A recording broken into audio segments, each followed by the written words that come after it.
Welcome, everyone, to the Service Lounge. I am your host, Brandon Nixon. And with me today, we have a special guest, Peter Solber from Chicago Northside Toyota. So, Peter, welcome to the Service Lounge. Thank you for joining on with us. Excited to have you here. Great. My pleasure. Thanks. So, Peter, here on the Service Lounge, we like to talk all things that affect the customer experience. And I think that's really the value that we're getting out of everything that we present on here. Also talking about how we as an industry can improve to really handle that next level customer, right? So that's part of what we're going to be talking about today for everyone who's listening on, as well as accountability and how you can drive your team in the right direction. So really good topics to go through here today. But Peter, for people who are listening on, do you mind, can you give a little background? Like, where'd you get started? Where are you at today? And your experience here in automotive? Sure. No, I've been in the business for a minute or two. I think you guys were kind when you said 20 plus years. I've been doing a little north of that. But I actually got into the business, believe it or not, through hockey. So it's a weird story, but I'll be quick. Wow. Yeah, it's a true story. So I was playing with a buddy of mine. His dad owned a car dealer. I needed a job for the summer. I'd hurt my leg. I was playing goalie, and he said, "Yeah, go see my dad. He likes you. He'll give you a job." I thought, "Oh yeah, sure, that'll happen." But sure enough, true to his word, I was hired actually right out of the gate as a service advisor at what was Joe Jacobs Chevrolet Okay. in Wilmette, Illinois. So, true story. So that was Jesus. I don't even want to say that was. We'll go with the early '80s. We'll leave it at There you that. go. I was going to throw out a number, but I didn't want to do it. So That's either way, it's a big number nowadays, but it's all good. nice. So, how did you end up where you're at today with being at the BL Auto Group? How long you been here, and your experience with this store here? Yeah, honestly, great group and a really good supportive ownership. I let's see, Jesus, I believe it was 12. I know these dates. 12/5 of '05 Okay. is is when I joined them. They were on Broadway at the time. I Nice. was honestly working at a Toyota dealership in Evanston, and they didn't go through a buy sell, but they actually went through a move, which was an interesting deal.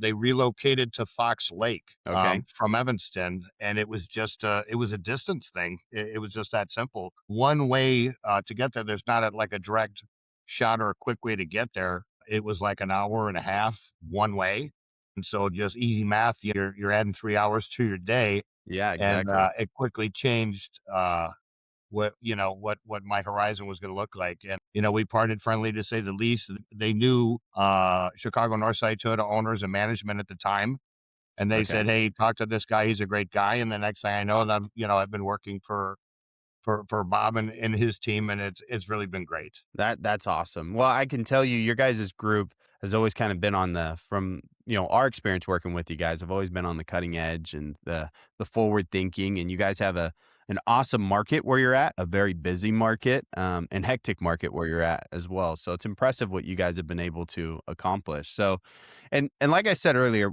one of the main topics that I wanted to talk about today is one thing I've been impressed about your operation is the industry. We've always talked about videos, getting those out to the customer, how it transforms. I think the value point of taking videos is there and the industry understands it. But what so many managers struggle with is actually getting their team to execute that. And I think you've done a really good job. So can you share with people who are listening on who are either new into a management position or have been there for a while and struggling to get their teams to do the process you're asking them, where have you seen success with that, and what sort of techniques have you used? Well, yeah, I think you're spot on that one, because when we first started using that tool, and it was quite some time ago now, is probably close to a decade, I got some pushback, truthfully, from the technicians. They didn't understand, and they didn't see the value in it. And I don't think there's anybody better to show a customer transparently what's going on with the vehicle other than the technician. And so, fast forward to where we are now in 2026, the guys do a great job not only showing, so they'll honestly do the inspection first, and then they'll do the video, because they actually know what they're going to shoot and they know what they're looking at. But some key points is that when they actually walk up to the car shooting the video to show the customer it's actually their car. So I've actually seen when we first started, customers like, if you start underneath the car, start showing a tire or a brake or something like that, they don't How do I know honestly it's do it. mine? Yeah, exactly. So those little things like that make a big difference. It's sort of a funny story. I don't want to get into that so much, but it didn't take much convincing initially because they saw the instant um, uh, I'll call it upsell. I mean, I hate to say it, but I mean that when you're doing it, the the percentage went up. I think it was something crazy. Like in a month or so, we were up 30% Wow. in just a month of doing videos. It was that impactful, and I want to say this goes back to in a way back machine. It was either 2016 or 2017 when we first did it, and I haven't taken my foot off the gas with that sense because it really is a great tool. It's a win-win-win for everybody. The customers sometimes will say that they're not interested and they don't know or they don't want to know, and then they see the video and they honestly love it. So it's a game changer. It's definitely the wave of the future. We've got an interesting setup here. I know you haven't been to our store, but we're 5 stories tall Yeah. in the city of Chicago. We don't have a lot of land, but we built up and our technicians are on the third floor. So it's not like the olden days where you would take somebody to the car and say, "Let me show you." It's much quicker and much easier to shoot them a video. I'm a huge believer in texting. Emails are pretty archaic. And texting, as long as the customer is able to do that and willing to do that, and it's something that should be talked about at write up to make sure what their comfort level is. There's a way to do that. We do have some older folks that aren't good or comfortable with it, and if they're waiting or in the store, then we'll actually show them on the PC the same darn video we would normally text them. But I think it does come down to communication. But to answer directly what you had said, the technicians initially were the biggest hurdle of the videos really being done and being done well and effectively. It took a little bit of time, but then when it took off, it started flying because the advisors, I mean, I don't want to say they're doing the job of the advisors, they're not, Yeah. but they're certainly helping the communication from the technician to the customer for the advisor. And it's just the God's honest truth. Well, So it's that's the age-old argument that technicians would always have is, I put all this work into it, but these advisors just don't they can't sell. They can't, if I could yeah, explain it, right? yeah. And then we give that power into the hands of the technicians, and then they go, "Whoa, whoa, whoa, whoa, whoa, hold on, should I be doing this? Is this my job to do that?" Right? Yeah, am I getting paid for this? And they look at it that way, and it's funny. So that's a double-edged sword a little bit there too, because their payback, so to speak, and their investment in themselves to do these jobs is obviously, getting the authorization. I clearly believe that, and I know it's not. I believe I know that you get more yeses and you get more approvals with a good video from the technician. It's better for the customer, the store, the technician. I think it's an everybody win things it without a doubt. And it really, I think the transparency is the thing that really sells it because they really do see that, hey, this is legit, this filter's dirty, this fluid's leaking, whatever the case may be. I mean, we even use it for, something simple like a nail or a screw in a tire, the location of the, nail or puncture in a tire where it is, if it's close to the shoulder and it's patchable or it's not fixable. Things of that nature goes a long way, and it's an infinite amount that you can put in these videos that really help the For store and, sure. and really help the customer. Well, and I think as well that the customer is changing, right? We're starting to see, you and I talked about this the other day, that we're starting to see a younger customer base, right? Who may not be as knowledgeable on these vehicles and what's needed to be done. So being able to visually show them that is super important, right? And it's that whole our industry is stuck in its ways. We got to start changing and we got to start adapting to what the customer expects, right? Because they get that sort of experience everywhere else they do business. So when they show up into a dealership, there is an expectation of, are you going to handle me a certain way? And we got to adjust to deliver in that way, right? I will tell you, I got off an OEM meeting just recently, and this OEM had let us know that their initiative this year is all about tech retention.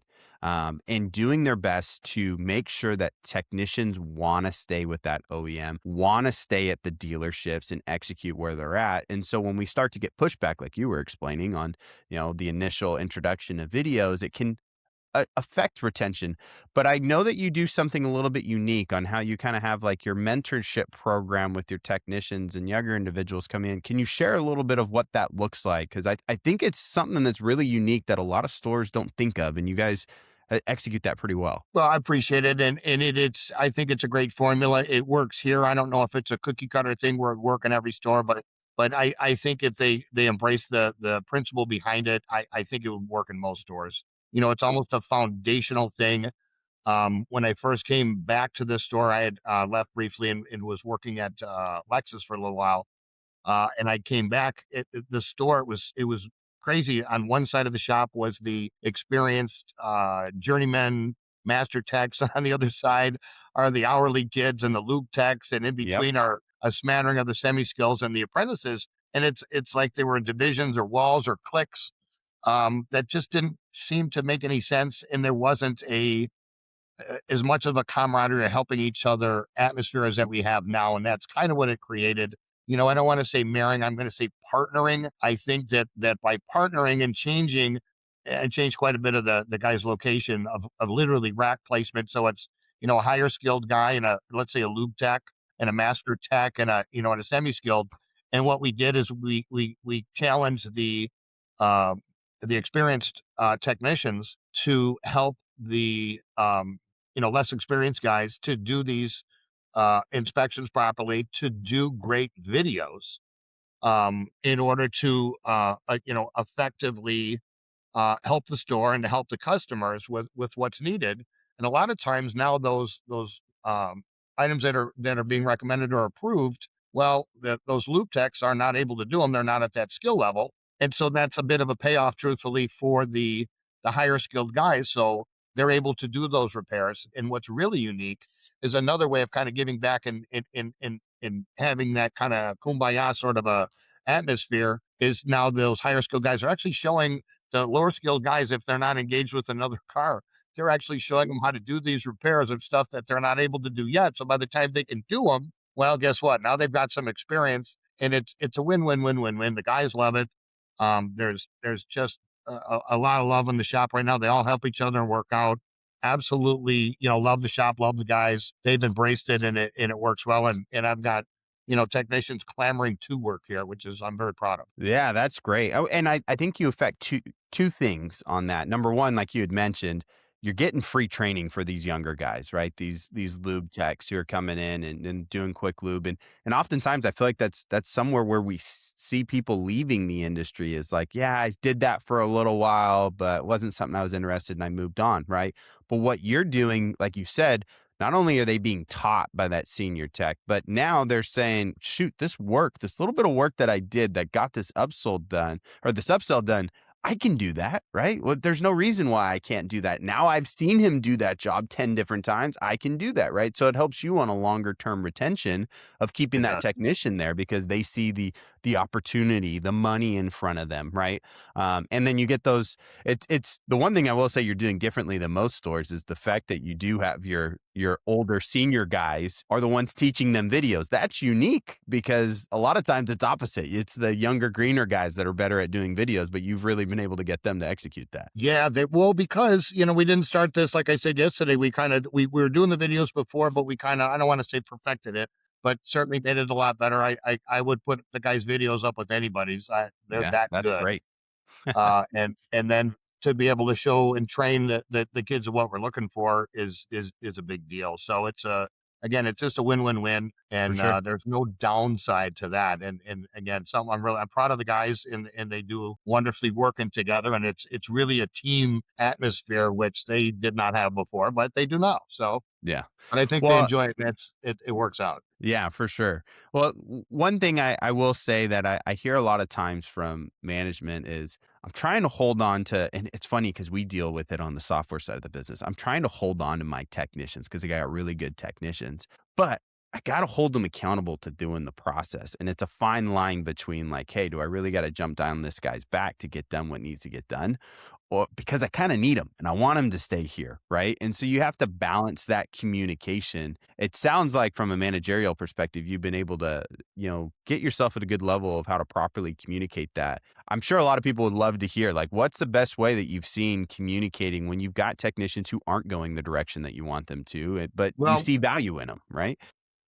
oh, no question, but we need them to see the value in it. They need to be committed to doing it. It's just one of those things that I don't think you just can't dictate or coach, or you know what I mean, all of those things. The mindset honestly is, what's in it for me from the text, and I do understand that to a point. And when they see the value of it or promote them. So the other thing is, hey, I'm already doing the inspection. Now I have to do a video. And now I'm doing the advisor's job.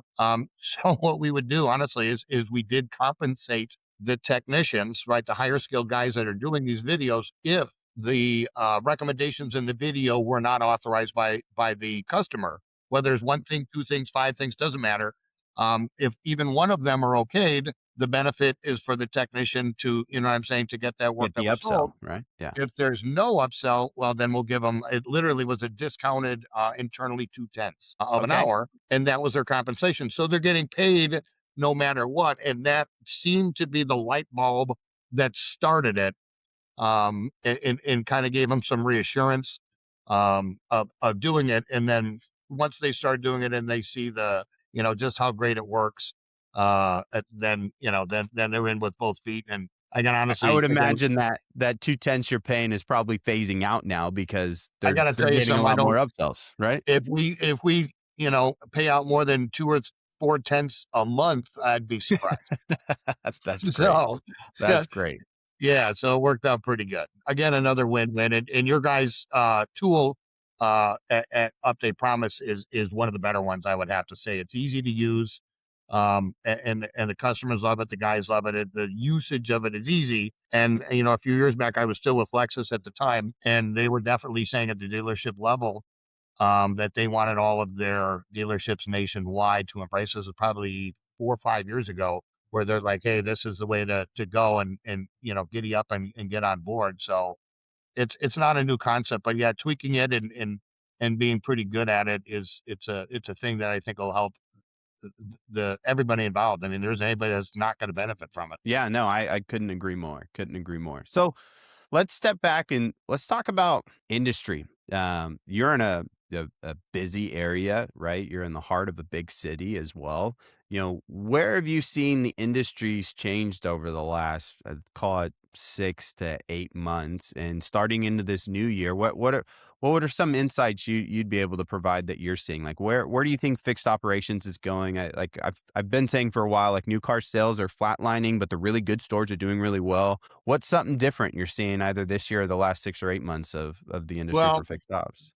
I would say there's a lot. I mean, for a long time, the first thing I guess we can talk about, and I think it's been an advantage, and maybe it's going forward before I go backwards, but Yeah. we'll get there. Is I've loved both on the Toyota and the Lexus side, with their Lexus Care. So that's interesting because I think being able to capture a customer with what the customer really does have is in the way of a free service, even though we're being compensated, it should be an easy way to capture a customer if you're doing all the right stuff and checking all the boxes, so to speak. I know that in later this year, probably early 27, Toyota is actually going to a 1 year 2 visit shot like Lexus has been for a long time. So I think doing some of these things, the videos and capturing of them is going to become even more important. So I think something I was going to go. That's why I really meant by the future before we go backwards.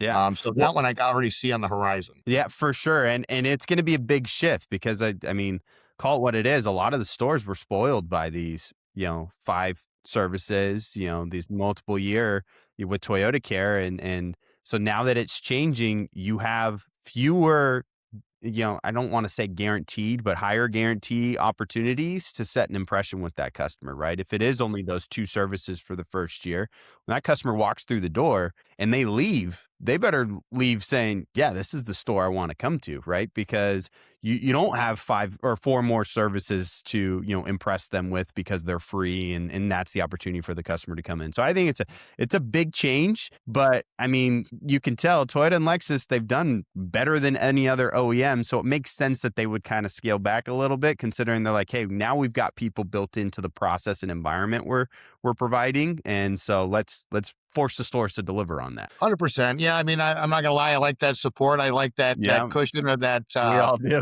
that parachute. But it is what it is. I'm sure across the board and across the country, that's an expensive process. They're basically kind of cutting in half to what we're used to. But nonetheless, to answer your question about backwards and what do I see here, you're exactly right. I mean, there's a ton of competition. Whether we're surrounded by other Toyota dealers, honestly, where we are. There's one north of us, south of us, and to the west of us, and east of us is the lake. So we're surrounded by other dealers, and there's a lot of independents. What I've seen a surge, I would say in the last year, is I see a lot of shops not being capable of working on and with some of the technology. I see a lot of that. So it comes down to tools, equipment, training. They can only do the basics. They'd love to do your fluids, your filters, and your brakes and your tires and stuff. When it comes to, let's say, recalibrating a blind spot monitor or being Yeah. able to even a calibration with the safety features on the windshield, most shops can't do it. They don't have the equipment, they don't have the training, they don't have the knowledge. Check engine lights, hybrid system malfunction lights, those things that I don't want to say they're totally a dealer exclusive, but it's becoming more and more so. So to have our guys up to snuff with the training with Toyota and with ASCs, which they're rock stars with, that's a big difference. Yeah, I think just inevitably the newer technology on vehicles are causing mom and pop independent shops. It's making them harder to keep up with the dealerships, right? And we for many years have constantly talked about that, like, hey, consumers after a certain amount of time are defecting over to these independents. But to your point, I think the technology, the product is making it harder and harder for those customers to want to go to those independents. And so they're going to want to show up to the dealership. But now it's which dealership, right? Which one's going to provide me the better customer experience? Which one's going to be a quicker process to get me in? I'm not waiting 3 weeks for an appointment. And when I show up for my appointment, it's not taking 3 hours for an oil change, right? Those sort of aspects we constantly need to continue to improve to differentiate ourselves from this Toyota store to the next, right? Yeah, Because I'm in a 100%. similar area that you are down here in Southern California. I mean, it takes me 10 minutes to go any direction and I'm at a Toyota store, right? They're all There right you go. next to us. It's Yeah, it's literally yeah, how it is. So, yep. from a younger individual who just got into a car, let's say they've had it for a couple years, they don't have any loyalty to a store, right? But they are loyal to whoever treats them best, right? And that's where we need to make the That's difference. 100% correct. And so that engagement and to be able to, like say things like they call them Petisms, like killing them with kindness, following up and actually following through, using quarter time in a good way, to give a customer an update. We go way out of our way to do things like, and I call it an internal shuttle. It's basically just either a ride from our porters. We also have a lift ride, and we're Okay. trying to increase our Toyota rental car availability, which they call rental cars. A lot of the times we're either using it when they've got a repair covered by like an extended warranty or it's going to take a long time. But we will definitely throw them out as loaner cars just to help a customer so they can come and go as they please. All of those things, is as much as I like to think we're fun. I wouldn't want to spend 2, 3, 4 hours here unless I'm working here. So, Yep. I mean, I get it. We try to we try to put their interest in what their wants and needs are first, and those are things again that a lot of independents and mom and pops can't compete with, and it's an advantage. We really need to make sure that they know that, communicate it, and use them. It's helpful. It's a win-win there again. Well, okay, so you bring up a topic that you and I didn't talk about, and I'd like to spend a couple minutes going into it because you brought up loaner cars, and I see more and more dealers are increasing their fleets on loaner cars, and more OEMs are diving into that even more. I'll give you an example. I was just driving to work yesterday and saw the courtesy vehicle right in front of me with the big sticker of that dealership's name. And it clicked in my head going, how many more, like that's free advertisement for you, right? How many people is that individual going to drive past? How many people are going to stop behind them and see like, wow, that's actually a really nice car. And that means that the dealership gave it to them while they're getting something handled. Like that might be the dealership I want to go to, right? It's worth the 100%. investment to increase your fleet and go there. And I think well, I know the OEMs are buying more and more into that process to the point where they're going, we're working on a project with Toyota right now with their Toyota rental program where we want to route, if you're sitting in a Camry and it's a few years old, do we want to put you in a newer, nicer Camry when I put you in a loaner car, right? Because maybe that will get you to want to buy that next Camry because it's a lot nicer than the one you got right now. 100%. Yeah, I mean that's not from my standpoint of the what I call the back end or the fixed side of it. Yeah. That isn't my first go-to and thought, but it certainly does. It comes to people's minds, and then they say, they just spent, whatever it is, hundreds of dollars on their repair, and they if we can put them in somewhat similar vehicle to what they're used to, and then they're like, hey, this is kind of nice. Yeah. Maybe we could, so it does happen. You're 100% correct. Or it may enhance or change their mindset moving forward, that it might put them in an upgraded or a newer vehicle moving forward. I absolutely believe that's spot on. So what is your I asked a lot of stores this. What's your, I guess, barrier for is it X amount of dollar amounts that they're spending that they qualify for a loaner car? Is it certain No, services? How does it work? Okay. no. So I tell the advisors to hand them out like candy. Uh, Okay. and I mean it like that. So it sounds crazy to say such a thing, but it's really true. Because I think it comes down to customer satisfaction on this one. So on Toyotas, well, Lexus, they're used to a loaner car, right? Yeah, that's Not standard they with don't the use the luxury. word rental. Yeah. And on their paperwork, it doesn't say rental; it says loaner. On Toyota, it says rental. So it's not just a little bit of a mindset there, but it's usually a little bit of a different customer, slightly, I would have to say, between the two brands. And from the dealership standpoint, you're paying for the car daily, weekly, monthly anyway. I don't want to pay for it to sit here. I would rather use it to, and I'm going to be super transparent and say, dehorse a customer, right? And give them the opportunity to get their kids, to go out to dinner, to run their errands, to take Billy to baseball or whatever they got to do, and that'll give us ample time to fix their car, and then we trade cars when it's done, or we'll trade cars the next day. So I'm paying for the investment anyway. Why not use it to our advantage? And it does really help customers, get back to their needs in their life and what they need and want to do. So again, I think that's an investment that moving forward, it just has to be done It's an at the higher level. expectation now. It It's really is. becoming it. Yeah, yeah, 100%. Either the ride or the car, it's there. Yeah. Well, Agreed. Peter, you've brought in a lot of great points, and I appreciate you jumping on here. So I'm going to give you one last opportunity. Any last tidbit of information you wanna provide to listeners on, and maybe about your store, about the area, industry, anything. Any last bit of information on here? You know what? I'll throw one out that I think is important that we didn't talk about, it really didn't bring up, and that's the first engagement and that walk around with the customer. I think that's super important. I think, and know to do that, with the customer present, you can engage with the customer while you're checking in because you got to do it anyway, right? So I really see the value, and the No truth is, worries. is that walk around's a big deal. You guys, again, it's the update promise tool. I like because all of our writers use the tablet. The expectation is to go to the car with the customer, to turn it on, to turn on the wipers, to measure the tires, to get all the stuff you need to do. And they honestly do as well a walk around for damage and what have you, to kind of capture the condition of the vehicle before it goes upstairs for service. I think is a win-win, and it even starts with the basic customer information. So I think to get away from the desk and to do that one-on-one with the customer, is an important engagement, that most customers initially are like, and then when you do it, and if you do it well, they love it. They absolutely So love it. I couldn't agree with you more. I've got 2 questions on that because I speak with stores all the time regarding the check-in process. Number 1, who's doing that check-in process for your store? Is that the advisors, or do you have, like, a porter that does that? The advisor always, the porters are out there to initially greet the customer because there's a wall or a division because there's a couple lines that they pull in. And then actually we do something, we didn't even get to that one.